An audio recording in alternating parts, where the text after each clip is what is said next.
ஒரு மகிழ்ச்சியான செய்தி. இதயம் நல்லெண்ணெயின் விலை லிட்டருக்கு ரூபாய் 105 குறைஞ்சிருக்கு. செப்டம்பர் 2023ல 1 லிட்டர் இதயம் நல்லெண்ணெயின் அதிகபட்ச விலை ரூபாய் 503. ஆனா இப்ப 1 லிட்டர் இதயம் நல்லெண்ணெயின் விலை ரூபாய் 398 மட்டும்தான் தமிழ்நாட்டுல. அப்ப இனிமே எல்லாரும் இதயம் நல்லெண்ணெய் வாங்கலாம் இல்ல? தினமலர் நேயர்களுக்கு அன்பான வணக்கம். நம்மோடு மூத்த பத்திரிகையாளர் கோலாகல சீனிவாஸ் இணைந்திருக்காங்க. சார் வணக்கம். வணக்கம் சார், தமிழக பாரதிய ஜனதாவுக்கு 2026 சட்டமன்ற தேர்தலை எதிர்கொண்டதுக்கு புதிய தலைவர் ஏன் தேவைப்பட்டார்? பிஜேபி ஒரு ஒன்லைனர் ஒன்று செட் பண்ணிட்டாங்க. பிஜேபின்னா அதனுடைய உயர்நிலை தலைவர்கள், அகில இந்திய தலைவர்கள். வருகிற தேர்தலில் திமுக தோற்கடிக்கப்பட வேண்டும், திரும்பவும் திமுக வந்துவிடக்கூடாது. இந்த விஷயத்தில் அவங்க ஒரு உறுதியான முடிவை எடுத்தாங்க. அதில் ஒரு தகவல் கூடுதலாக, கலைஞர் தலைமையில் திமுக வந்ததற்கு பிறகு அது இதுவரையிலும் தொடர்ச்சியாக 2வது முறை வென்றதே கிடையாது. ஓகேயா? எப்போதும் அது ஒரு தடவை ஆட்சிக்கு வந்தாச்சுன்னா அடுத்த தடவை மாறும். இது வரைக்கும் கன்சிக்வெண்ட்டாக செகண்ட் டேர்ம் இருந்ததே கிடையாது. ஓகே, அது ஒரு பக்கம் இருக்கட்டும். இப்போ அவங்க அந்த மாதிரி ஒரு முடிவுக்கு வராங்க. ஏன் அந்த முடிவுக்கு வராங்க அப்படின்னா, இன்றைக்கு இந்தியாவில் இருக்கிற எதிர்க்கட்சி ஆளக்கூடிய மாநிலங்களிலேயே ரொம்ப அதிகமாக மத்திய அரசுக்கு குடைச்சல் தரக்கூடிய ஆட்சியாக டிஎம்கே ஆட்சி இருந்து வருகிறது. இப்போ ரீசண்டாக வந்த உச்சநீதிமன்ற தீர்ப்பே எடுத்துக்கங்க. கவர்னருக்கும் குடியரசுத் தலைவருக்கும் மத்திய அரசுக்கும் ரொம்ப பெரிய தர்ம சங்கடத்தை உருவாக்கிய தீர்ப்பு. அதை கொண்டு போனது திமுக தான். ஒவ்வொரு நாளும் ஒரு பாம்ஷெல் போட்டே இருக்காங்க. ரைட்டா?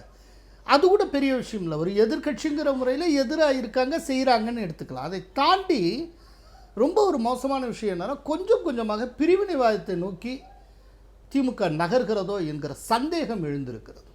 அவங்க ஆட்சிக்கு வந்தப்போ ஆரம்பித்த அந்த ஒன்றிய அரசு அப்படின்னு சொல்லலேருந்து, அப்படி அவங்க சொல்ல ஆரம்பித்ததுலேருந்து கடைசியாக தேசம் முழுக்க ஏற்றுக்கொண்ட அந்த ரூபாய்க்கான சிம்பலை நிராகரித்து விட்டு இவர்கள் தனியாக ரூ என்று எழுதி கொண்டது வரை கொஞ்சம் கொஞ்சமாக பிரிவினைவாதத்தை நோக்கி நகர்கிறார்கள். கிட்டத்தட்ட 1962க்கு முந்தைய நிலையை நோக்கி பிஜேபி டிஎம்கே போகிறதோ அப்படிங்கிற சந்தேகம் பிஜேபியுடைய தலைவர்களுக்கு ஏற்பட்டது. இப்போ தான் பார்த்திங்கன்னா, ஸ்ரீலங்காவில் சீனாவினுடைய டாமினேஷன் அதிகமாக இருக்கிறது. சீனாவினுடைய வல்லாதிக்கம் அதிகமாக இருக்குது. முன்னாள் தீவிர கம்யூனிஸ்டான அனுரகுமார திசநாயக அங்கே அதிபராக இருக்கிறார். அவங்க ஹம்மந்தடா துறைமுகத்தை சீனாவுக்கு தாரை வார்த்து இருக்கிறார்கள். இங்கேருந்து ஸ்ரீலங்கா அப்படிங்கிறது ராமேஸ்வரத்தில் ஜஸ்ட் 18 நாட்டிக்கல் மைல்ஸில் இருக்குது. அப்போது இப்படிப்பட்ட ஒரு நம்முடைய பெரிய எதிரியான சீனாவெல்லாம் ஒரு சுற்றி வளைக்கக்கூடிய பகுதியில் இருக்கக்கூடிய ஒரு கோஸ்டல் பார்டரில் இருக்கக்கூடிய தமிழ்நாடுங்கிற மாநிலத்தில் பிரிவினைவாதத்தை நோக்கி செல்லுகிற கட்சி மீண்டும் ஆட்சிக்கு வருவது அப்படிங்கிறது தேச நலனுக்கு உகந்ததல்ல. எப்படி ஒரு பஞ்சாப் பார்டரில் பாகிஸ்தான் பார்டரில் இருக்கக்கூடிய பஞ்சாபில் ஆம் ஆத்மி வருவது நல்லதல்லன்னு நினச்சி பாடுபட்டாங்களோ, அதே போல் மீண்டும் டிஎம்கே வருவது நல்லதல்ல அப்படின்னு பிஜேபியினுடைய மத்திய தலைமை நினைக்கிறது. இது ஒன்று. அப்போது டிஎம்கேயை போக வைக்கணும், தோற்கடிக்கணும் இந்த தேர்தலில். அப்படின்னா அது எப்படி? கூட்டணி இல்லாமல் முடியாது. சரி, அப்படின்னா டிஎம்கே எதிர்ப்பு அரசியல் சக்திகளில் ரொம்ப பிரதானமான அரசியல் சக்தி அப்படிங்கிறது அதிமுக. அதிமுக விட்டு நீங்கள் எந்த கூட்டணியை கட்டமைச்சாலும் திமுகவை வீழ்த்த முடியாது. அப்போது அதிமுகவுடன் கூட்டணி வைப்பது அப்படிங்கிற முடிவுக்கு பாஜக வருது. ஸோ இந்த அடிப்படையில் தான் அந்த கூட்டணி அப்படிங்கிறத அவங்க முடிவு செய்கிறாங்க. தலைவர் ஏன் அண்ணாமலை வைத்தேன்? ஏற்கனவே அண்ணாமலை தெளிவாக போன தடவையே தெளிவாக சொல்லியிருக்கிறார். அதிமுகவுடன் கூட்டணி என்றால் நான் தலைவனாக இருக்க மாட்டேன், தொண்டனாக இருப்பேன் அவரே சொல்லியிருக்கிறார். அவர் சொல்லலே உங்களால் சொல்ல முடியுமா? அவர் சொல்லியிருக்கிறார். அப்படிங்கிறப்போ ஒரு இந்த மாதிரியான கூட்டணி டிசைட் பண்ணதுக்கப்புறம் விருப்பம் இல்லாத ஒன்றை அவர்கிட்ட எப்படி திணிக்க முடியும்? அதற்கு பதிலாக அவரை தேசிய அளவில் பயன்படுத்திக்கலாம். அதே நேரத்தில் தெற்கில் பிஜேபி நன்றாக இன்றைக்கு வளர்ந்து வருகிறது. அப்படிங்கிறப்போ தெற்குக்கு பிரதிநிதித்துவம் தரக்கூடிய விதத்தில் தெற்கிலிருந்து ஒருவரை தலைவராக போடலாம். சரி, ஏடிஎம்கோட கூட்டணின்னு முடிவு பண்ணியாச்சு. முன்னாள் அதிமுக காரரும் ஜெயலலிதா காலத்திலே மினிஸ்டராக இருந்தவருமான நயினாரை போடுவோம். போட்டால் இந்த கூட்டணி ஸ்மூத்தாக இருக்கும். அப்புறம் கூட்டணி அமைஞ்சதுக்கப்புறம் நடக்கிற தொகுதி பங்கீடு பேச்சுவார்த்தை ரொம்ப ஸ்மூத்தாக இருக்கும். தெற்கு இன்றைக்கி பிரமாதமாக வளர்ந்துகிட்டு இருக்குது. குறிப்பாக திருநெல்வேலின்னு தென்காசி மாவட்டம் நன்றாக வளர்ந்து கொண்டு இருக்கிறது. அப்படிங்கிறப்போ ஒரு திருநெல்வேலிக்காரரையே போடலாம். போட்டால் இப்போ ஏற்கனவே உங்களுக்கு பிஜேபி ஸ்ட்ராங் ஹோல்டு அப்படின்னு ட்ரெடிஷ்னலாக சொல்லப்படுறதுன்னா கன்னியாகுமரி அண்டு கொங்கு மண்டலம். அதோடு இன்றைக்கி அந்த ரேஞ்சை நோக்கி தென் தமிழகம் வளர்ந்து கொண்டு இருக்கப்போ தென் தமிழகத்துலேருந்தே ஒரு ரெப்ரசன்டேட்டிவ் வந்தால் அது ரொம்ப சரியாக இருக்கும். இன்னொன்று, அது வளர்ந்து கொண்டு இருக்கிற இடத்துலேருந்தே ஒருத்தரை கொண்டு வந்தால், நயினாரை கொண்டு வந்தால், அதனால அவங்க நயினாரை போடுறாங்க, நயினார் நாகேந்திரன் போடுறாங்க. சரி சார், இப்போ பாஜக அதிமுக இந்த கூட்டணியால் திமுகவை எந்த அளவுக்கு வலிமையாக காம்படிட் பண்ண முடியும்னு நினைக்கிங்க? முதல் விஷயம், இப்போ இந்த கூட்டணி வந்திருக்கிறது 2 கட்சிகளும் கொண்டு அந்த கேம்புக்கு ஒரு புதிய நம்பிக்கையை கொடுத்துருக்கு. இப்போ போன தடவையே 2024 தேர்தல்லையே அவங்க சேர்ந்து இருந்திருந்தால் என்ன ஆகிருக்குன்னு சொல்லி ரஃபாக அரித்மேட்டிக்காக கால்குலேட் பண்ணப்போ கிட்டத்தட்ட 17 தொகுதிகளில் இது வென்றிருக்கும் அப்படின்னு சொல்லப்பட்டது.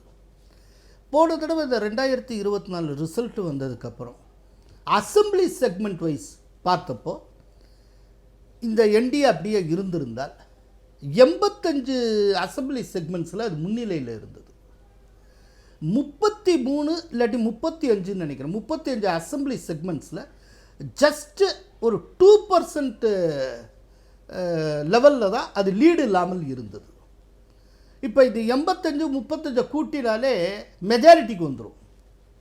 அதுக்கப்புறம் ஒரு 30 எவ்வளவோ தொகுதிகள் வெறும் 5%க்குள்ளே தான் அது தன்னுடைய லீடை கோட்டை விட்டுது. இந்த மாதிரி இருக்குது. அப்படிங்கிறப்போ சேர்ந்து இருந்தால் நன்மை அப்படிங்கிறது ஊர்ஜிதமாகிறது. இதில் ஒரு விஷயம் என்னென்னா, இப்போ என்டிஏவுக்குள்ளே ஏடிஎம்கே வருது. இப்போ இதில் என்னென்ன ஃபோர்ஸஸ் இருக்குங்கிறத பார்ப்போம். ஏடிஎம்கே, பிஜேபி, ஆல்ரெடி பாட்டாளி மக்கள் கட்சி, அதுக்கப்புறம் மற்ற கட்சிகள் அமமுக கூட இருக்கலாம். இந்த மாதிரி பல்வேறு அதிமுக கூட தேமுதிக இருக்குது. அதிமுகவோட தேமுதிக இருக்குது. இதோட நாம் தமிழர் சீமான் உள்ளே வருவதற்கு நிறைய வாய்ப்புகள் உண்டு. அவர் வருவார். ரைட்டா? அவர் என்டிஏவுக்கு உள்ளேயே ஒரு காம்பனன்ட் பார்ட்டியாக வர்றாரா, இல்லாட்டி என்டிஏ ப்ளஸ் சீமான்னு வருவாரான்னு தெரில. புரியுதா? அந்த விதமாகவும் வரலாம். அப்படிங்கிறப்போ இது ஒரு மிகப்பெரிய ஃபோர்ஸாக இருக்கும். இதோட இவர் புதிய தமிழகம் டாக்டர் கிருஷ்ணசாமி உள்ளே வரலாம். இந்த மாதிரி போன தடவை விடுபட்டு போனவர்கள் அத்தனை பேருமே ஏற்கனவே இருந்து விடுபட்டு போனவர்கள். இவங்க எல்லாரும் அதாவது சேர்ந்து இருந்தாங்க. என்டிஏ கூட்டணிக்கு ஒரு சிலர் இருந்தாங்க, அதிமுக கூட்டணியில் இது எல்லாமே உள்ளே வரும். இப்போ எனக்கு சந்தேகம் கேட்டுறேன், இல்லை சொல்லி முடிச்சிடறேன். இவங்க எல்லாமே உள்ளே வருவாங்க. அதே நேரத்தில் டிஎம்கே கூட்டணின்னு ஒன்று இருக்குது. இப்போ டிஎம்கே கூட்டணியில் எவ்வளோ பேர் வெளியில் வருவாங்க அப்படின்னு நம்ம பார்க்கலாம். டிஎம்கே கூட்டணியில் இருக்கக்கூடிய அத்தனை கூட்டணி கட்சிகளும், அத்தனை அந்த அலையன்ஸ் பார்ட்னர்ஸும் அடிப்படையில் பிஜேபி எதிர்ப்பு கட்சிகள் தான். அப்படிங்கிறப்போ டிஎம்கே கூட்டணியில் இருக்கக்கூடிய எந்த கட்சியும் என்டிஏவுக்குள்ளே வராது. இப்போ காங்கிரஸ் உள்ள வருமா, கம்யூனிஸ்ட் உள்ள வருவானா, இந்திய கம்யூனிஸ்ட் உள்ள வருமா, மார்க்சிஸ்ட் கம்யூனிஸ்ட் வருமா, எந்த கட்சியுமே என்டிஏவுக்குள்ளே வராது. ரைட்டா? அப்போது வெளியில் இருக்கக்கூடிய கட்சிகளில் மேக்சிமம் ஒன்று டிஎம்கேயோட அட்டாச்சாக இருக்குது, மற்றது எல்லாம் என்டிஏவுக்குள்ளே வந்தாச்சு. சரி, இப்போ திருசங்கு சொர்க்கத்தில் யார் இருக்கா? விஜய் இருக்கார். இப்போ விஜயோட யார் ஒட்டுவா? இப்போ விஜயோட ஒட்டுறதுக்கு யார் இருக்கா? இப்போ மிகப்பெரிய சோதனை விஜய்க்கு மட்டும் இல்லை, பிரசாந்த் கிஷோருக்கு. இப்போ அவர் யாரை பேத்தி எங்கே கொண்டு வருவார்? அந்த ஒன்று இருக்குல்ல, எங்கேருந்து எப்படி உருவி அவங்க பக்கம் கொண்டு போய் சேர்க்குறது? இப்போ அது பெரிய $1 மில்லியன் கொஷின். இடையில பிரசாந்த் கிஷோர் மலையாக நம்பி இருந்தது அதிமுகவை. அதிமுகவை எப்படியாவது விஜயோட ஒட்ட வச்சுட்டால் வேறு கட்சிகளே தேவையில்லை, விஜய் அதிமுக கூட்டணியே போதுமானதுன்னு அவர் நினைத்தார். ஒரு முறை எடப்பாடி பழனிசாமி அவர்கள்ட்ட அவர் காணொளி வாயிலாக பேசுகிற போது, நீங்கள் 2 பேர் மட்டும் சேர்ந்தால் போதும் 200 தொகுதிகளுக்கு குறைவில்லாமல் நீங்கள் ஜெயிப்பீர்கள் அப்படிங்கிற ஒரு நம்பிக்கையை வெளிப்படுத்தினார். இதெல்லாம் கேட்டுட்டு தான் எடப்பாடி பழனிசாமி பிஜேபியிடம் கைகோர்ப்பது முடிவெடுத்தார். அப்படி பண்ணார்.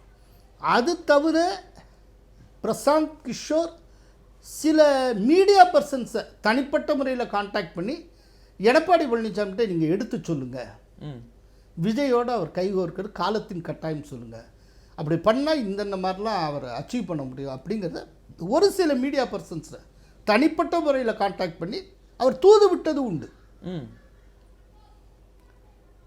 அவங்க சின்சியராக இவர் இந்த மாதிரி சொன்னோங்கிற லெவலில் சொன்னாங்க. ஆனால் எடப்பாடி பழனிசாமி கன்வின்ஸ் ஆகலை. ரைட்டா? இப்போது அதிமுகவுடன் பிஜேபி கைகோர்த்து விட்டது, என்டிஏவுக்கு உள்ள அதிமுக போய்விட்டது அப்படிங்கிறது பிரசாந்த் கிஷோர் தலையில் விழுந்த பேரிடி. இப்போ பிரசாந்த் கிஷோர் என்ன செய்ய போகிறார்?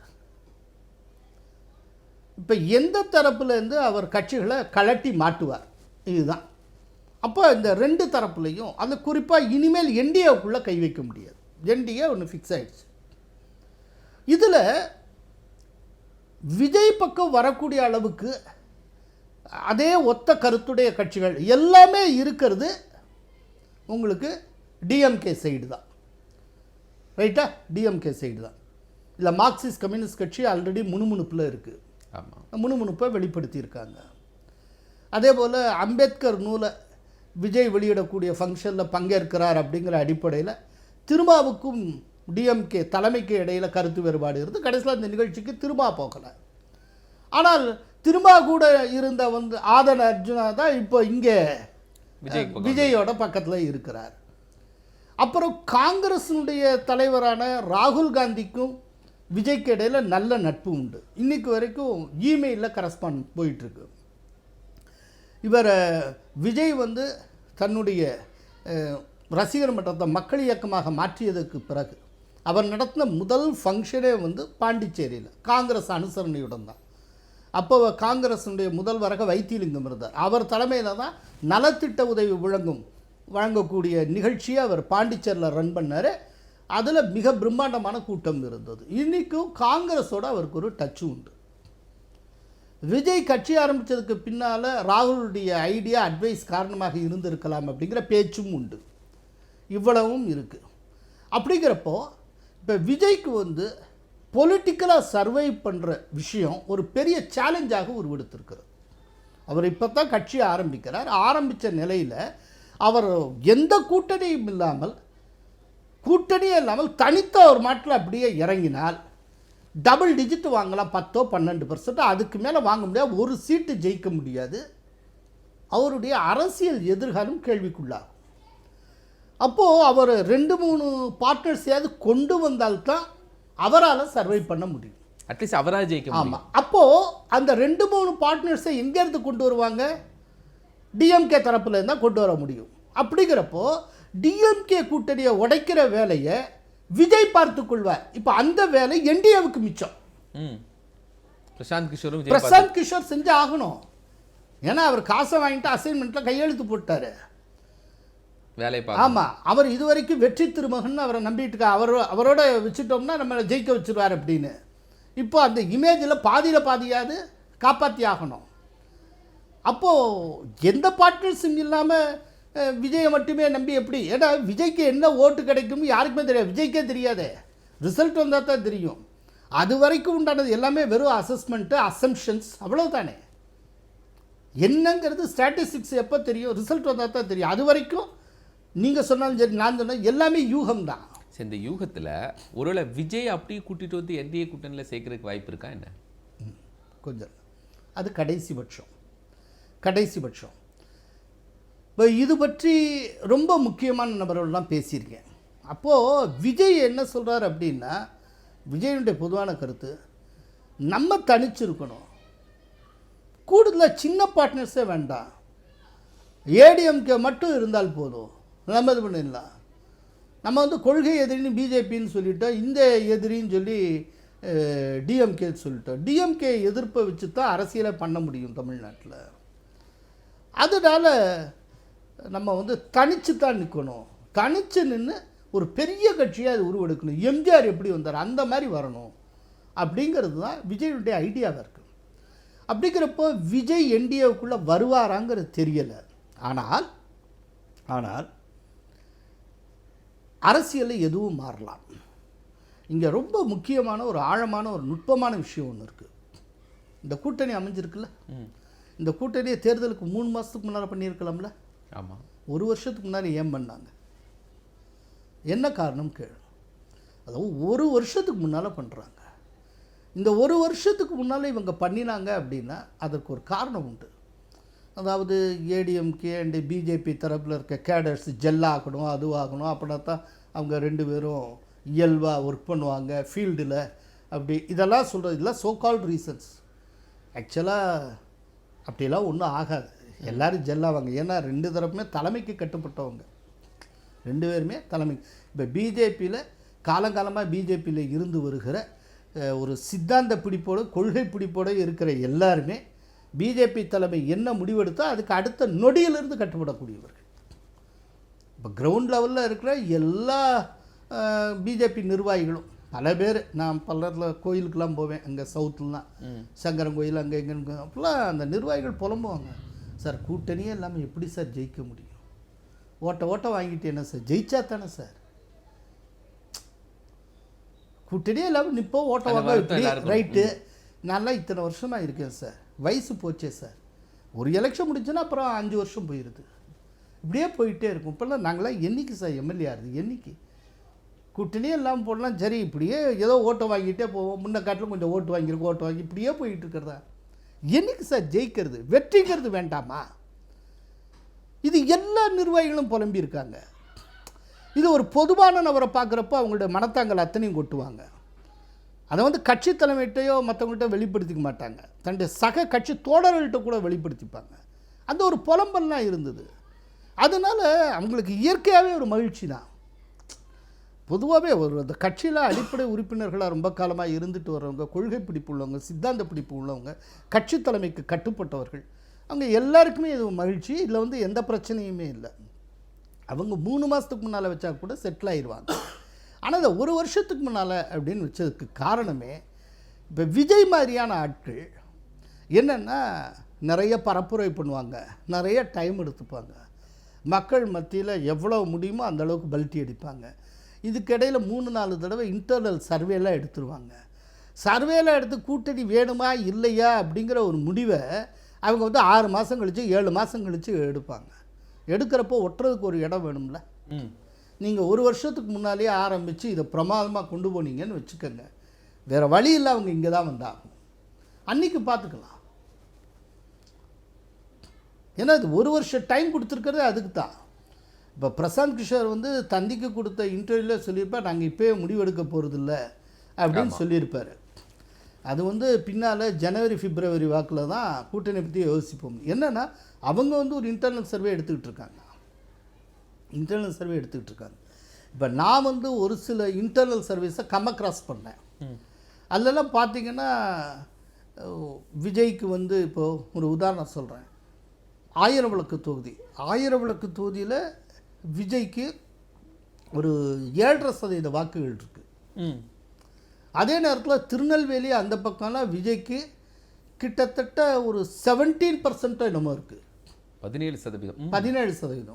ஒரு இடத்துல 8% வாக்கு இல்லை. ஒரு ஆச்சரியமான விஷயம் என்னென்னா, கொஞ்சம் நுட்பமாக பார்த்தா முஸ்லீம்ஸ் இருக்கிற இடத்துல விஜய்க்கு 7%, 6% தான். கிறிஸ்டியன்ஸ் அதிகமாக இருக்கிற இடத்துல 15, 17ன்னு வருது.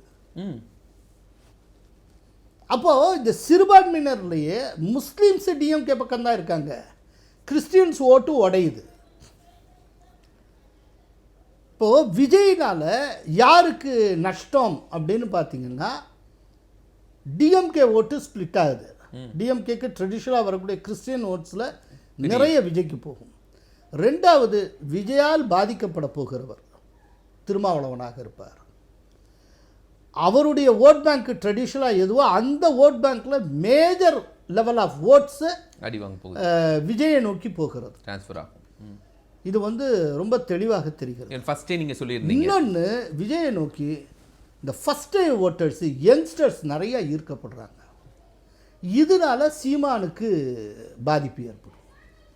சீமானுடைய ஓட்ஸில் ஓரளவுக்கு கணிசமான ஓட்டை விஜய் இருக்கிறார். ஸோ அப்போ 8.2 இன்னும் குறைஞ்சிரும் சீமானுக்கு இந்த தடவை குறையும். அதனால இவர் இந்த தடவை தனிச்சு போட்டிட்டார்னா, போட்டியிட்ட ஒவ்வொரு தடவை 1/2% 1% கூட போயிட்டு இருந்தால, இந்த தடவை ரிவர்ஸில் ட்ராவல் ஆகும், பெரிய பாதிப்பு. அப்போது இதுலேருந்து அவர் தப்பிக்கணும்னா தன்னை வெற்றி வீரனை காட்டிட்டு தான் ஆகணும். அதுக்கு இவர் கூட்டணிக்கு வந்து ஏதாவது 2 தொகுதி ஜெயிச்சாகணும். இந்த தடவை தனிச்சு போட்டின்னு போனார்னா, போனதை காட்டில் ரிவர்ஸில் போகும். ஒரு தடவை ரிவர்ஸ் கியரில் போக ஆரம்பிச்சிருச்சுன்னு நீங்கள் அரசியல், அப்புறம் தொடர்ந்து ரிவர்ஸில் தான் ட்ராவல் ஆகும். ஒரு பெரிய ரிஸ்க்கு ஒன்று சீமான் சந்திக்க இருக்கிறார், ரைட்டா? ஸோ அதனால் இப்போது விஜய் வர்றதுனால யாருக்கு அவர் ஸ்பாய்லராக இருப்பார் அப்படிங்கிறதுக்கு இப்போ வந்து கொண்டு இருக்கக்கூடிய இன்டர்னல் சர்வேலேருந்து நமக்கு கிடைக்கக்கூடிய பதில், திமுக பாதிக்கப்படும், சீமான் ஓரளவுக்கு பாதிக்கப்படுவார், திரும்ப பெருமளவு பாதிக்கப்படுவார். இதுதான் பதிலாக இருக்குது, ரைட்டா? அப்படி இருக்கிறப்போ கடைசி நிமிஷத்தில் என்டிஏவுக்குள்ளே ஓட்டலாம். என்டிஏலாம் நான் உள்ளுக்குள்ளே வேறு எந்த இதுலேயும் காம்பனன்ட் பார்ட்டியெல்லாம் நான் இருக்க மாட்டேன். எம்ஜிஆர் அமைச்சது மாதிரி என் தலைமையில் தான் ஒரு கூட்டணி அமைப்பேன் அப்படின்னு அவர் அடம் பிடிச்சார்னா, அவர் வந்து டிஎம்கே கூட்டணியை உடைப்பார். வேறு வழியில் வேறு எங்கேருந்து அவர் பார்ட்டிஸை கொண்டு போக முடியாது, இங்கேருந்து தான் பார்ட்டிஸை கொண்டு போகலாம். அப்படிங்கிறப்போ இப்போ டிஎம்கே தன்னுடைய கூட்டணி கட்சிகளை அந்த பக்கம் இந்த பக்கம் அசங்காதபடிக்கு 24 மணி நேரமும் கவனமாக பார்த்துக்கணும், பொத்தி பொத்தி வச்சு பார்த்துக்கணும். இப்போ இந்த டயத்தில் என்னாகும் அந்த கேம்பில் அப்படின்னா, இப்போ தான் அவங்க கை ஓங்கும். ஏன்னா அவங்களுக்கு விஜய்ங்கிற ஒரு இன்னொரு கூடுதல் அவனி கிடச்சிருக்கு இல்லையா? அப்போ அவங்க பேரம் பேசுவாங்க, இவ்வளோ கொடுத்தா நான் வரேன், இல்லாட்டி அங்கே போகிறேன் அப்படின்னு. இல்லை, இன்னொரு சிக்கல் இருக்குது. இந்த ஒரு வருஷத்துக்கு முன்னாலே கூட்டணி ஆரம்பிச்சிட்டாங்க, இனி சேர்ந்து இயங்குவாங்க, நிறைய போகும். இப்படி போயிட்டுருக்கப்போ இந்த கூட்டணி வந்து வெற்றி கூட்டணி அப்படிங்கிறத நோக்கி அதை ஜெயிக்கிற கூட்டணி, ஜெயிக்கிற கட்சின்னு சொல்லுவோம், அந்த மாதிரியான ஒரு பிம்பம் கட்டமைய ஆரம்பிச்சிருச்சுன்னு வைங்க. இந்த என்டிஏ சார்ந்து அப்படி ஒன்று ஆரம்பிச்சிருச்சு அப்படின்னாலே அந்த பிம்பம் வலுப்பெற என்னாகும்னா, டிஎம்கே தரப்பில் அப்போனா இந்த தடவை எப்படியும் இந்த கூட்டணி தோக்கத்தான் போகுது, டிஎம்கே தோக்கத்தான் போகுது அப்படின்னு ஒரு முடிவு வந்துக்கிட்டு இருக்கு. அப்படின்னா இந்த களசூழல் இந்த முடிவை நமக்குள்ளேயே ஏற்படுத்தும். அப்படி ஒன்று ஏற்பட்டாச்சு அப்படின்னா எப்படி இந்த கூட்டணி தோக்க போகுது அப்படிங்கிறப்போ, இவங்க டிஎம்கே கொடுக்குற 4 தொகுதியை வாங்கிட்டு இங்கே தோக்கிறதுக்கு பதிலாக விஜய் கொடுக்குற 15 தொகுதியை வாங்கிட்டு தோப்போம். எஸ், வாக்கு சார், இன்னைக்கு நான் வந்து 15 தொகுதி வாங்கிட்டேன்னா இனிமேல் எதிர்காலத்தில் பேரம் பேசுகிறப்போ எனக்கு 20 தொகுதி கொடுங்கன்னு கேட்பேன்ல, அந்த இடத்துக்கு வந்துடுறேன்ல. நான் தோக்கிறது இப்போ வரைக்கும் டிஎம்கே கூட்டத்தில் ஒட்டிகிட்டு இருக்க காரணம் என்ன? இன்றைக்கி வரைக்கும் டிஎம்கே கூட்டத்தில் தான் வெற்றி உறுதின்னு தெரியுது. வின் வின் சிச்சுவேஷன், தொடர்ந்து ஜெயிச்சுக்கிட்டே இருக்கும். இது ஒரு அதனால ஒரு அருமையான ஒரு கூட்டணியாக இருக்குது. டிஎம்கேயோட ஒட்டிகிட்டு இருந்தால் வெற்றி உறுதி. காங்கிரஸுக்கே பாருங்களேன், 10 இடத்துல போட்டிட்டா 10 ஜெயிச்சுறாங்க, இல்லாட்டி 9 ஜெயிச்சுறாங்க, ஏதோ ஒன்று நல்லா ஜெயிக்கிறாங்க. அப்படி இப்போ அதுக்கு உத்தரவாதமே இல்லை எனக்கு. அப்போ நான் விஜய்கிட்டே போகிறேன், நீ மிஞ்சி கொடுத்தா என்ன செய்வ? காங்கிரஸ்க்கு எவ்வளோ கொடுப்பீங்க? 25 கொடுப்பீங்களா, 30 கொடுப்பீங்களா? ஏதோ ஒன்று. போன தடவை கொடுத்தா ரிப்பீட் பண்ணிங்க, இல்லாட்டி குறைப்பீங்க, இவ்வளோதானே. நான் போன தடவை கொடுத்தேன்னா +20 கான்ஸ்டியூன்சிஸ் எனக்கு விஜய் கொடுத்தா நான் அங்கே போயிட்டு போகிறேன், அவ்வளோதான். ஸோ எப்படினாலும் இப்போ பேராபத்தில் இருப்பது டிஎம்கே கூட்டணி. எப்போ வேணாலும் எந்த அதை வந்து அதான் சொல்கிறேன், இதில் வந்து என்டிஏ இப்போது நல்ல பொசிஷனிங்கில் இருக்குது. இப்போ டிஎம்கே கூட்டணியை உடைக்கிற வேலையை என்டிஏ பார்க்க வேண்டிய அவசியம் இல்லை. விஜய் தன்னுடைய சர்வைவலுக்காக அந்த கூட்டணியை உடைத்தாக வேண்டும். ஒரு பெரிய மாஸ் சேஞ்சை அப்படி அழகாக நகர்த்துறதுக்கான ஒரு சூழலை நீங்கள் சொல்லியிருக்கீங்க சார். இப்போது நேற்று நடைபெற்ற அந்த நிகழ்ச்சியில் பிரதானமாக இதுவரைக்கும் இல்லாத அளவுக்கு நயினா நாகேந்திரனுடைய பதவியேற்பு விழா மிக பிரம்மாண்டமாக, இதுவரைக்கும் ஏதாவது தலைவருக்கு அப்படி பார்த்துருக்கீங்களா சார்? பாஜக தலைவர் ஏன் அப்படி கொண்டாடப்பட்டது? இல்லை, அதுதான் ஏடிஎம்கேலேருந்து வந்த ஒருத்தருடைய பதவியேற்பு விழாங்க. அது ஒரு அவங்க எப்போதுமே அதை பிரம்மாண்டமாக தானே செய்வாங்க. இந்த கழகங்கள்லேருந்து வந்த ஆட்கள்னால் அது எப்படி இருக்கும்? அதாவது அது எங்கே நடந்ததுன்னு கவனிச்சிங்களா? ஸ்ரீவாரி ஸ்ரீவாரி பேலஸில் நடந்தது. இந்த மாதிரி பதவியேற்பு நைனார்ட்ட கேட்குறாங்க ஒரு 2-3 நாளைக்கு முன்னால், எப்படி எங்கே வச்சு நீங்கள் பதவியேற்பு பிடிக்கலாம், நம்ம கமலாலயத்தில் வச்சுக்கலாம், வேறு எங்கே அப்படின்னு கேட்குறப்போ நைனார் சொன்ன பதில், அம்மா எப்போதும் ஸ்ரீவாரி பேலஸில் தான் முக்கியமான கூட்டம்னா பொதுக்குழுவும் மற்ற எல்லாம் அங்கே தான் நடத்துவாங்க, அது ரொம்ப ராசியான மண்டபம், அதனால் ஸ்ரீவாரியில் வச்சு நடத்திடுவோம் அப்படின்னு நைனார் சொன்னார். அது சொல்கிறப்போ அம்மா அங்கே தான் நடத்துவாங்க, ஏன்னா அவர்லாம் அம்மாவோட ப்ராடக்ட், ஜெயலலிதாவோட ப்ராடக்ட்டு. ஆக்சுவலாக இப்போ இருக்கிற பொதுச்செயலாளர், அதிமுக பொதுச்செயலாளர் எல்லாருமே இவங்கெல்லாம் எம்ஜிஆரை பார்த்து வளர்ந்த ஆட்கள் இல்லை, இவங்க எல்லாமே ஜெயலலிதாவை பார்த்து வளர்ந்தவங்க. அரசியல் இவங்க ஜெயலலிதாட்டேருந்து பிடிச்சவங்க, ரைட்டா? அதனால் இவர் சொன்ன பதிலே அம்மா வந்து ஸ்ரீவாரி பேலஸில் தான் எப்போதும் நடத்துவாங்க, அது ரொம்ப ஒரு ராசியான இடம், அதில் நம்ம ஆரம்பிச்சிட்டோம்னா வெற்றி உறுதி, அதனால் ஸ்ரீவாரி பேலஸ் மண்டபத்தில் வச்சு என்னுடைய பதவியேற்பு இருக்கட்டும் அப்படின்னாரு. அதுக்கப்புறம் தான் அதை ஃபிக்ஸ் பண்ணாங்க. அதுலேயே ஒரு பெரிய இது. ஆமாம், அதுவும் கூட்டம், அந்த க்ரௌட் மாஸ் காட்டினாரா? ஆமாம், இதுதான் நைனார், இதுதான் நைனார். இப்போ நீங்கள் சொல்கிறீங்கல்ல, அந்த ஒரு பதவியேற்பு, அந்த ஒரு பிரம்மாண்டம், அவர் அந்த மாஸ் காட்டின விதம்லாம் இருக்குல்ல, இதுதான் சாயல், இதுதான் அவருடைய ஸ்டைல் ஆஃப் ஃபங்க்ஷனிங், இது இப்படி தான் இருக்கும். பாஜக பொறுத்த வரைக்கும் எல்லாருக்கும் நிறைய மாநில பொறுப்புகள்லாம் போடுவாங்க, தேசிய பொறுப்புகள்லாம் போடுவாங்கன்னு எதிர்பார்க்கப்பட்டுச்சு. ஆனால் எல்லாரையுமே பொதுக்குழு உறுப்பினர் அப்படிங்கிற அளவுக்கு கொண்டு வந்துட்டாங்க. இல்லைங்க, இப்போ தேசிய குழுன்னு பேர், நேஷ்னல் கவுன்சில்னு பேர், அதில் இந்த மாதிரி போடுறது வழக்கம். இதை தாண்டி தேசிய அளவில் பொறுப்பு மற்றெல்லாம் கொடுப்பாங்க, அது எல்லாத்தையும் அக்காமடேட் பண்ணுவாங்க. அந்த மாதிரி அது வந்து ஒரு பெரிய விஷயங்கள், அது எல்லாரையும் அக்காமடேட் பண்ணுவாங்க. ரொம்ப முக்கியமான பிரமுகர்கள் எல்லோருமே அதில் வந்து அக்காமடேட் பண்ணுவாங்க. அதை தாண்டி பொறுப்புங்கிறது சிலது கொடுப்பாங்க. இப்போ எடுத்துக்காட்டால் அண்ணாமலைக்கு என்ன பொறுப்பு தரப்படும், ஆமாம், இது பற்றி அமித்ஷா எக்ஸ் பதிவு போட்டிருந்தார், தமிழ்லேயே போட்டிருந்தார். தமிழில் என்ன போட்டிருந்தார், கட்சியின் தேசிய கட்டமைப்பில் அண்ணாமலையின் திறமையை பிஜேபி பயன்படுத்தி கொள்ளும் அப்படின்னார். கட்சியின் தேசிய கட்டமைப்பு அப்படிங்கிற வார்த்தையை யூஸ் பண்ணுறார். தேசிய கட்டமைப்புங்கிறது என்ன? பிஜேபியுடைய அகில இந்திய தலைவர், அப்புறம் அகில இந்திய துணை தலைவர்கள், அதுக்கப்புறம் all India general secretary organisation, இப்போ பிஎல் சந்தோஷ் இருக்கார்ல அது, அதுக்கப்புறம் ஆல் இண்டியா ஜெனரல் செக்ரட்டரிஸ், அப்புறம் நேஷனல் செக்ரட்டரிஸ், அதுக்கப்புறம் பொருளாளர், மற்றது எல்லாம், அதுக்கப்புறம் நேஷனல் எக்ஸிக்யூட்டிவ் கமிட்டி, அதனுடைய உறுப்பினர்கள் 100 பேர், அதுக்கப்புறம் பிஜேபியினுடைய மோர்ச்சாஸ் அணிகள், யுவ மோர்ச்சா, மகளிர் மோர்ச்சா, அதாவது மகிழா மோர்ச்சா, எஸ்சி எஸ்டி மோர்ச்சா, இந்த மாதிரி பல மோர்ச்சாஸ் அணிகள், அப்புறம் அணியினுடைய தலைவர், துணைத் தலைவர், பொருளாளர், செயலாளர், செயலர்கள், இப்படி நிறைய அது ஒன்று. அதுக்கப்புறம் பிஜேபியுடைய ஹெட் குவார்ட்டர்ஸ் செக்ரட்டரி, தலைமை நிலைமை செயலாளர், இப்போ அருண் சிங் இருக்கார், அந்த மாதிரி இப்படியாக கொண்டது. இது எல்லாம் சேர்ந்ததுக்கு பேர் தான் பிஜேபியினுடைய தேசிய கட்டமைப்பு. இந்த தேசிய கட்டமைப்பில் ஏதேனும் ஒரு இடத்துல அண்ணாமலையை ஃபிக்ஸ் பண்ணுவோம் அப்படின்னு சொல்லி அவர் சொல்லியிருக்கிறார். இதுதான் அமித்ஷா சொல்லியிருப்பது. ஸோ கட்சியினுடைய தேசிய கட்டமைப்பில் பிஜேபி பயன்படுத்தி கொள்ளும் அப்படின்னு சொன்னதுனால அவர் தொடர்ந்து கட்சிக்கு கட்சிக்கு பயன்படுத்த இருக்கிறார்கள் அப்படின்னு நம்ம புரிஞ்சுக்கலாம். இப்போ தேசிய பொதுக்குழு உறுப்பினர் ப்ளஸ் இன்னொரு பதவி, அப்படி 2 பதவியில் இருப்பாங்களா சார்?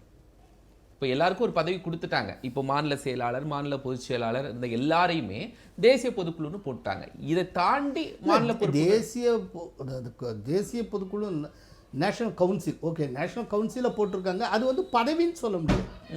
இவங்களுக்கு இன்னொரு அது இயல்பாக இருக்கக்கூடியது, அது இயல்பாக இருக்கக்கூடியது தான். இப்போ நயினார் நாகேந்திரன் வந்து சட்டப்பேரவை தலைவராகவும் இருக்கார், மாநில தலைவராகவும் இருக்கார், அந்த மாதிரி அதெல்லாம் இயல்பாக இருக்கக்கூடிய, அது ஒரு பெரிய பதவின்னு ஒன்று சொல்லி எல்லாரையும் தானே மானாவாரியாக போட்டு வச்சுருக்கிறது. அதை தாண்டி ஸ்பெசிஃபிக்காக ஏதேனும் ஒரு அசைன்மெண்ட்டு கொடுக்கலாம் அண்ணாமலைக்கு, அந்த மாதிரி இருக்கும். ஆனால் அதில் சொல்லப்பட்டிருக்க ஒரு விஷயம் என்னென்னா பிஜேபியுடைய தேசிய கட்டமைப்பில் பிஜேபி பயன்படுத்தி கொள்ளும் அப்படின்னு அவர் சொல்றார். ஸோ கட்சி ரீதியான படிகள் வழங்கப்படும்னு அந்த டோனில் அவர் சொல்லியிருக்கிறார். அதாவது பெரிய அளவு அமைச்சரவை அந்த மாதிரியான இல்லை அதுக்கு அதாவது இருக்கு இல்லை நான் சொல்லக்கூடாது. ஆனால் அந்த விதமான இண்டிகேட்டர் எதுவும் அமித்ஷாவினுடைய இதில் பதிவில் இல்லை. அவர் சொன்னது நீங்கள் ஊன்றி கவனிச்சா அவர் சொன்னதின்படி பார்த்தால் அவர் என்ன சொல்றார், கட்சியின் தேசிய கட்டமைப்பில் அண்ணாமலையின் திறமையை பயன்படுத்தி கொள்ள அண்ணாமலையின் திறமையை பிஜேபி பயன்படுத்தி கொள்ளும் அப்படின்னு போடுறார். கட்சியின் தேசிய கட்டமைப்புன்னு தான் சொல்கிறார். சார் இப்போ அதிமுக பாஜக கூட்டணி, இப்போ இதில் தேமுதிக அதிமுக பக்கம் இருக்கு, பாமக பாஜக இருக்குங்க. இவங்க 2 பேரும் ஒரு அணியில் வருவாங்களா? தேமுதிகவும் பாமகவும் ஏன் வர்றதுல என்ன பிரச்சனை? இது வரைக்கும் அதுக்கான சூழல் இல்லை. அப்படி இல்லை, இனிமேல் வரும். ஏன்னா இப்போது ஒரு சின்னது அதிமுகவுக்கும் தேமுதிகவுக்கு இடையில் ஃப்ரிக்ஷன் இருக்குது. அவங்க வந்து ராஜ்யசபா உறுப்பினர் கேட்டதாக நாங்கள் இப்போ எழுதியாக கொடுத்துருக்கோம்னு ஏடிஎம்கே தரப்பில் சொன்ன பதில், அதனால ஒரு மன வருத்தம், கொஞ்சம் தள்ளியே நிற்கிறாங்க. தேமுதிக தள்ளி நிற்கிறாங்க. இன்னொன்று இப்போ கூட ரீசெண்டாக சொல்லியிருந்தாங்க, என்டிஏவுக்குள்ளே ஏடிஎம்கே இணைவது தொடர்பாக எங்கள்கிட்ட எதுவும் பேசலை அப்படின்னு. அது எப்படி பிரேமலதா எதிர்பார்த்தாங்கன்னு எனக்கு புரியலை. ஏன்னா என்டிஏவுக்குள்ளே போகிறதுன்னு அதிமுக எடுக்கிற முடிவுக்கு இன்னொரு கட்சிகிட்ட ஏன் பேசணும்? அது தேவையே இல்லை என்ன. பட் அதை அவங்க எதிர்பார்த்துட்டு இருக்காங்க போல இருக்குது. அது எங்கள்கிட்ட சொல்லலை அப்படின்னு சொல்லி சொன்னாங்க. அதனால் தேமுதிக என்ன முடிவு எடுக்கும், இல்லைன்னா அது டிஎம்கேட ஒட்டிக்கொள்ள முயற்சி செய்யுமா அப்படிலாம் தெரியாது. ஏன்னா 2019 நம்ம ஒரு காட்சியை பார்த்தோம். 2019 இங்கே பேசிக்கிட்டு இருக்கிறப்பவே இங்கே வந்து பிரேமலதா எல்லாம் இருக்கிறப்போ தேமுதிகவின் 2ஆம் நிலை தலைவர்கள் வந்து துரைமுருகன்ட்டையும் பேசிக்கிட்டு இருந்தாங்க. இது மீடியாஸ் மூலம் அம்பலமாகிருக்கு. துரைமுருகனே அம்பலப்படுத்தினார். அது துரைமுருகனே அம்பலப்படுத்தினாரு. அப்படிங்கிறப்போ தேமுதிகவுடைய எத்திக்ஸ் என்னங்கிறது எல்லாருக்கும் தெரியும். அப்படிங்கிறப்ப இங்கேயும் பேசலாம் அங்கேயும் பேசலாம், ஏதோ ஒரு முடிவுக்கு அவங்க வருவாங்க. பட்டு அவங்க வர்றாங்க வரலைங்கிறது பெரிய விஷயம்ல. அவங்களுக்கு ஒரு பெரிய ஸ்ட்ரென்த்து கிடையாது. 2021 தேர்தலில் அவங்களுக்கு கிடைச்ச வெறும் 0.5% என்னமோ தான். அவங்களுக்குன்னு ஒரு மிகப்பெரிய ஓட்டே கிடையாது. இப்போ வந்து விருதுநகர் தொகுதியில் விஜயகாந்தோடைய மகன் வாங்கின வாக்குகள் அது எல்லாமே ஏடிஎம்கேவுடைய வாக்குகள், அவர்களுடைய வாக்குன்னு எதுவுமே கிடையாது. ரைட்டா? ஏன்னா அவங்களுடைய ஸ்ட்ரென்த்துங்கிறது ரொம்ப அதிகபட்சம் 1% இருக்கும், அதுக்கு மேலே கிடையாது. அதனால இவங்க இந்த கூட்டணியில் வந்துட்டனால பெரிய ஆடட் அட்வான்டேஜ் அப்படின்னு எதுவும் ஆகிவிட போகிறதில்ல. அதனால் தேமுதிக ஒரு பெரிய பொலிட்டிக்கல் ஃபோர்ஸாக நம்ம கன்சிடர் பண்ணி பேசணுங்கிறது இல்லை. ஆனால் அதே நேரத்தில் பாட்டாளி மக்கள் கட்சி என்ன செய்யும் அப்படிங்கிறது தான் ரொம்ப முக்கியம். இப்போது 2024 தேர்தலின் போது பிஎம்கேக்குள்ளே ஒரு குழப்பம் இருந்தது. ஏடிஎம்கே கூட்டணிக்கு போகணும்னு பெரியவர் ராமதாஸும் என்டிஏல இருக்கிறதா நல்லதுன்னு சொல்லி அன்புமணி ராமதாஸும் சொல்லிட்டு இருந்தாங்க. கடைசியில் என்டிஏக்குள்ளே போச்சு. ஆனால் இதில் வந்து ராமதாஸுக்கு உடன்பாடு இல்லை. ரைட்டா? ஆனால் இப்போ இருக்கிற சூழ்நிலையில் ஏடிஎம்கே என்டிஏவுக்குள்ளே வந்துட்டனால இப்போ என்டிஏல தொடர்ந்து இருக்கிறல அவங்களுக்கு எந்த பிரச்சனையும் இல்லை. இப்போ இருக்கிற சூழ்நிலையில் டிஎம்கேக்குள்ளே போகிறதும் கஷ்டம். ஏன்னா திரும்ப அங்கே ஸ்ட்ராங்காக உட்காந்துருக்காரு. ஒருவேளை திரும்ப வெளியில் போகிறாரு, விஜயோட ஒட்ட போகிறாரு அப்படிங்கிற மாதிரி ஒரு சூழ்நிலை வந்தால் அன்றைக்கி பாமக என்ன செய்யுங்கிறத நம்ம யோசிக்கணும். அன்றைக்கி என்ன செய்ய போகிறாங்கங்கிறத யோசிக்கணும். பட் இன்றைக்கி தேதிக்கு பிஎம்கேவுக்கு வேறு புகலிடம் கிடையாது, ஆப்ஷன் இல்லை. ஆமாம், அங்கே திரும்ப இருக்கார். இங்கே ஏடிஎம்கேட கூட்டணின்னு சொல்லியிருக்காரு. ஏடிஎம்கே உள்ளே வந்ததுக்கப்புறம் இவங்க எங்கே வெளியில் போகிறதுக்கு என்ன நியாயம் இருக்குது? ஒன்றும் இல்லை. அதனால் வந்து பிஎம்கேயும் இந்த என்டிஎல் தான் இருக்கும்னு நினைக்கிறேன். இதில் வந்து ஒரு மதில் மேல் பூனையாக இருக்கக்கூடிய தேமுதிக தான். அவங்க கடைசியாக 2 பக்கம் பேரம் பேசிட்டு எது படியுதோ அதுக்கு ஒரு முடிவுக்கு வருவாங்கன்னு நினைக்கிறேன். சரி, இப்போது அதிமுக பாஜக கூட்டணி உருவாகிறதுக்கு ரொம்ப கஷ்டமாக இருந்தா? ஏன்னா குருமூர்த்தி வீட்டில் ரொம்ப நேரம் பேசுகிறாங்க, ஈவினிங் வரைக்கும் நடக்குது. ரொம்ப சிரமப்பட்டு தான் இதை உருவாக்குனாங்களா, இல்லை ஆல்ரெடி? குருமூர்த்தி வீட்டில் பேசிட்டா இது ரொம்ப சிரமம்னு யார் சொன்னார்? ஒரு சிரமமும் இல்லை. குருமூர்த்தி வீட்டில் என்ன பேசினாங்கன்னு உங்களுக்கு தெரியுமா? தெரியாது. வீட்டில் உட்காந்து நல்லா சாப்பிட்டாங்க, ஆன்மீகம் பற்றி நிறைய பேசினாங்க, சில பரிகாரங்கள் பற்றிலாம் பேசியிருக்காங்க நிறைய. ஒரு தோற்றம் உருவாக்கப்பட்ட குருமூர்த்தி வீட்டுக்கு போயிட்டார் அப்படிங்கிறனால தோற்றம் உருவாக்கப்பட்ட உள்ள வீட்டுக்குள்ளே உட்காந்து என்ன பேசினாங்க இது வரைக்கும் தெரியல. தெரிஞ்ச ஃபுல்லாக நானும் சொல்லக்கூடாது, லேசாக கோடிட்டு காட்டினேன். அரசியல் ரொம்ப குறைவாக பேசினாங்க, அவ்வளோதான். குருமூர்த்தியோட ரோல் அப்படிங்கிறது காமன் மினிமம் ப்ரோக்ராம்னு ஒன்று சொன்னார் இல்லையா, அமித்ஷா சொன்னார் இல்லையா, அந்த காமன் மினிமம் ப்ரோக்ராமை டிராஃப்ட் பண்ணுறதுல குருமூர்த்தியோட ஒரு ரோல் இருக்கும்.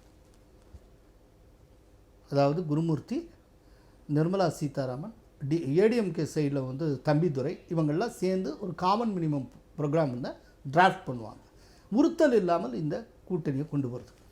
ஏன்னா இதுக்கு முன்னால் பார்த்தீங்கன்னா கம்ப்ளீட்டாக பிஜேபியிலேருந்து ஆப்போசிட்டாக இருக்கக்கூடிய டிஎம்கேக்கு பிஜேபிக்கு இடையில் ஒரு கூட்டணி இருந்தது 1999 2004. அப்போது காமன் மினிமம் ப்ரோக்ராம் ஒன்று இவங்க டிராஃப்ட் பண்ணாங்க. அன்றைக்கி அதை டிராஃப்ட் பண்ணுறதுல முரசொலி மாறன் முக்கிய பங்காற்றினார். அன்றைக்கி வந்து உறுத்தலாக இருக்கக்கூடிய 370, அயோத்தியில் ராமர், இந்த இஷ்யூஸ்லாம் ஒதுக்கி வச்சு யூனிஃபார்ம் சிவில் கோட் மூணையும் ஒதுக்கி வச்சாங்க. அதே போல் இப்போ இங்கே என்ன பிரச்சனை அப்படின்னா மும்மொழி எதிர்ப்பு, நீட்டு, வக்பு, இந்த விஷயத்தில் டிஎம்கேடைய நிலைப்பாடு ஏடிஎம்கே நிலைப்பாடு ஒன்று. அப்போது எந்த விஷயத்துக்கு அழுத்தம் கொடுக்கறதுங்கிறதுல ஒரு நீக்குப்போக்காக நடந்துக்க வேண்டியிருக்கும். அதை ஐடென்டிஃபை பண்ணி ஒரு கைட்லைன்ஸை உருவாக்குறது தான் காமன் மினிமம் ப்ரோக்ராம். இப்போவே பாருங்கள், இப்போ இருக்கிற என்டிஏவை எடுத்துப்போம், அதில் வந்து யூனிஃபார்ம் சிவில் கோட் இருக்குது. அது வந்து பிஜேபியுடைய அடிப்படை கொள்கை. ஆனால் யூனிஃபார்ம் சிவில் கோடை சந்திரபாபு நாயுடு ஏற்கலை, நிதிஷ்குமார் ஏற்கலை, சிராக் பாஸ்வான் ஏற்கலை. ஆனால் அவங்க என்டிஎல் தான் இருந்துகிட்டு இருக்காங்க. அப்படிங்கிறப்போ இப்போ இருக்கிற என்டிஏ வச்சுட்டு யூனிஃபார்ம் சிவில் கோடை அவங்க அதிகமாக புஷ் பண்ண மாட்டாங்க, அதை தவிர்த்து மற்றதாக கொண்டு போவாங்க. ஃபுல் மெஜாரிட்டி வந்தால் அன்றைக்கி அவங்க யூனிஃபார்ம் சிவில் கோடை கொண்டுருவாங்க. ஏன்னா என்டிஏங்கிறது ஒரு கூட்டணி, பிஜேபிங்கிறது ஒரு கட்சி. இந்த கட்சியின் கொள்கை தான் ஒரு கூட்டணியின் கொள்கைன்னு நீங்கள் கொண்டு வரவே முடியாது. கூட்டணியில் பல கட்சி கொண்ட கட்சிகள் இருக்கும். அப்படிங்கிறப்போ பல கட்சிகள் கொண்ட அந்த கட்சிகளுக்கு இடையில் ஒரு ஒற்றுமையை ஏற்படுத்துவதற்கான ஒரு கைட்லைன்ஸ் ஒன்று உருவாக்கணும். அந்த கைட்லைன்ஸ் தான் காமன் மினிமம் ப்ரோக்ராம், குறைந்தபட்ச பொது திட்டம். அதை உருவாக்கி அதன் வழியில் போவாங்க. இதில் நீங்கள் கேட்டது இதுக்கு ரொம்ப சிரமப்பட்டாங்களா இந்த கூட்டணியை அப்படின்னு, அப்படி இல்லை. ஏற்கனவே கூட்டணிக்கான விதை ஒரு பல மாதத்துக்கு முன்பு இருந்தே போடப்பட்டது. சரியா? இப்போ வந்து ஜக்கி வாசுதேவ் வந்திருந்தப்போ அமித்ஷாவை எஸ்பி வேலுமணி சந்தித்தார். தனியாகவும் கொஞ்சம் நேரம் பேசிக்கிட்டு இருந்தாங்க. அதுக்கப்புறம் எஸ்பி வேலுமணி கல்யாணத்துக்கு, அவங்க இல்ல திருமணம் நிகழ்வுக்கு தமிழக பிஜேபி தலைவர்கள் சென்று வந்தார்கள். அதுக்கப்புறம் மார்ச் 5 ஆத்தூரில் செய்தியாளர்கள்ட்ட பேசின அதிமுக பொதுச் செயலாளர் எடப்பாடி பழனிசாமி ரொம்ப முக்கியமான ஒரு பிக் ஸ்டேட்மெண்ட் ஒன்று அவர் சொன்னார். அவர் ரொம்ப தெளிவாக சொன்னார், திமுக தான் எங்கள் எதிரி, திமுகவை தவிர வேறு எந்த கட்சியும் எங்கள் எதிரி அல்ல, சிதறி கிடக்கும் வாக்குகளை ஒருங்கிணைத்து திமுகவை வீழ்த்துவதே எங்கள் லட்சியம். இது மார்ச் 5 அவர் சொன்னது. மார்ச் 25 அமித்ஷாவை எடப்பாடி பழனிசாமி சந்திக்கிறார். ரைட்டா? ஏப்ரல் 11 எடப்பாடி பழனிசாமி வீட்டுக்கு அமித்ஷா செல்லுகிறார். அங்கே விருந்துண்ணுகிறார். விருந்து சாப்பிட்டுட்டு அங்கேருந்தே அவங்க இருக்கிறப்பவே தொலைபேசி மூலம் பிரதமர் எடப்பாடி பழனிசாமியை தொடர்பு கொண்டு தன்னுடைய வாழ்த்தை தெரிவிக்கிறார். இவ்வளவு நடக்குது. இதுக்கப்புறம் தான் அவர் வந்து எக்ஸ்பதிவு வெளியிடுகிறார் பிரதமர். அந்த பிரதமர் வெளியிட்ட எக்ஸ்பதிவில் கடைசி லைன் அந்த இதை பார்த்தீங்கன்னா ஒன்று தெரியும். அதில் வந்து ஒரு இடத்துல அவர் சொல்லியிருப்பார், ஊழல் மலிந்த பிரிவினைவாத திமுகவை இந்த கூட்டணி ஒருங்கிணைந்து வீழ்த்தும். பிரிவினைவாத அப்படிமா நான் ஆரம்பத்தில் சொன்னேன், ஏன் இந்த கூட்டணி தேவைப்படுது அப்படின்னு. கொஞ்சம் கொஞ்சமாக பிரிவினைவாதத்தை நோக்கி பிரிவினைவாத திமுகன்னு அவர் சொல்லியிருப்பார். நீங்கள் பிரைம் மினிஸ்டருடைய அந்த இதை படித்து பாருங்கள். இவ்வளவு இது நடந்திருக்கு. இதில் இடையில குருமூர்த்தி வீட்டில் இந்த மாதிரி அலையன்ஸ் வருதுன்னா இதுக்கு எப்படி காமன் மினிமம் ப்ரோக்ராம் பண்ணலாம், இதுக்கு என்ன அந்த மாதிரி. ஏன்னா அந்த விஷயத்துக்கு வந்து ஒரு இன்டலெக்சுவல் அவுட்லுக் ஒன்று வேணும், அந்த லைட் ஒன்று வேணும். அது பற்றி அவங்க பேசிகிட்டு இருந்தாங்க. அது தவிர்த்து தனிப்பட்ட முறையில் பல விஷயங்கள் பேசுங்க, அதெல்லாம் நம்ம இங்கே ஷேர் பண்ணிக்க தேவையில்லை. ஆனால் அவையெல்லாம் அரசியல் சம்மந்தப்படாத விஷயங்கள், அவ்வளோ புரிஞ்சுக்கிட்டோம். சமகால அரசியல் குறித்து, அதுவும் 2026 தேர்தல் குறித்து நிறைய கருத்துக்களை சொல்லியிருக்கீங்க. ஆர்வமாக இல்லாமல் அடித்தளமாக எப்படி இருக்கும் அப்படிங்கிறத பேஸ் போட்டு கொடுத்துருக்கீங்க. ரொம்ப மகிழ்ச்சி சார். நன்றி. நேர்களே, மற்றும் ஒரு நிகழ்ச்சியில் சந்திக்கலாம். நன்றி.